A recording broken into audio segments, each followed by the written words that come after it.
ছোট্ট বন্ধুরা, মোরা কিন্তু আজকে মার্কিন যুক্তরাষ্ট্রকে ছোট্ট করে একটা হালুম দিয়ে দিছি।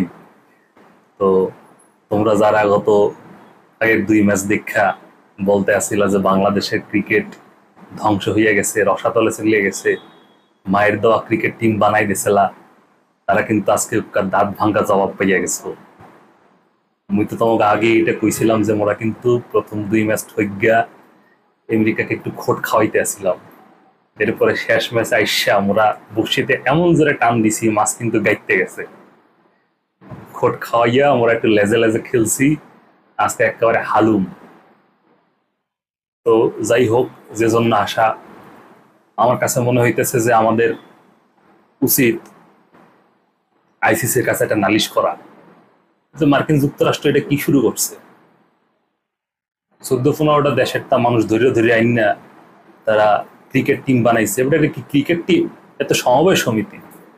হ্যাঁ, 5-6টা দল মিললে তোমরা একটা দল বানাবা, এলে তোমরা খেলবা, এ কি তোমরা মগের মূল্য পাইছো?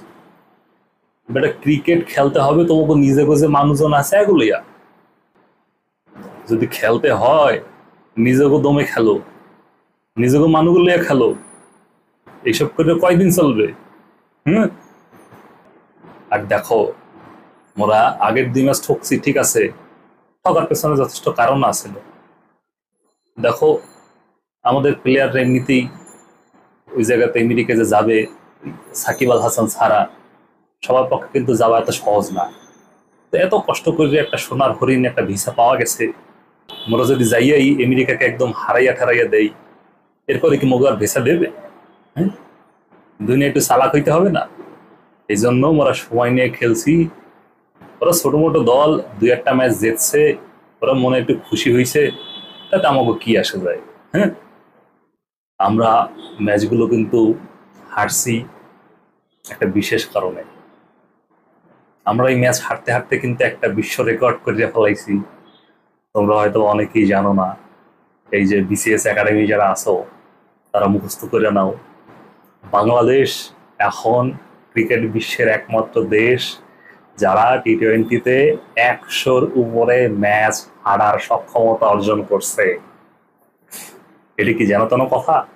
হ্যাঁ, এত বড় একটা অর্জন, এই অর্জনটাকে ভাগ করে নিতে কিন্তু সেই ক্রিস গুইলের দেশ ওয়েস্ট ইন্ডিজ, তারা কিন্তু আমাদের ঘাড়ে নিঃশ্বাস ফেলতেছিল।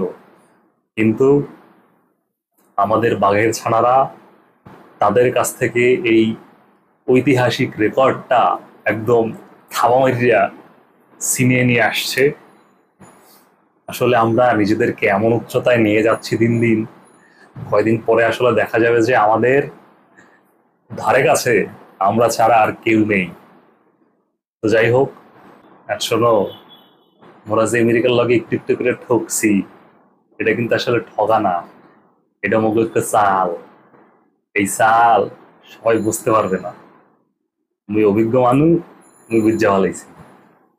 শোনো, এই যে আসল খেলা যে আসছে আছে সামনে, বিশ্বকাপ, আমাদের সাথে যে দলগুলো পড়ছে, এরা মনে করতে আছে কি যে বাংলাদেশ আমেরিকার লগে পারে না, মুখ লাগে আর কি পারবে। বাট এটা মুখ একটা চাল। যখন আসল খেলা আসবে, তখন দেখবে খেলা কাকে বলে। এটা মোরা তো তোকে চোখে ধুলা দিছি। আসল খেলায় মগজে ম্যামা গর্জনটা ছড়বে, তো তোরা উড়ে যাবি। এই চাল সবাই ধরতে পারে না। তুই অভিজ্ঞ মানুষ, মোর ঘিলুর পরিমাণ কিন্তু যথেষ্ট, মাশাল্লাহ। দেখো না, একদম চকচক করতে আছে।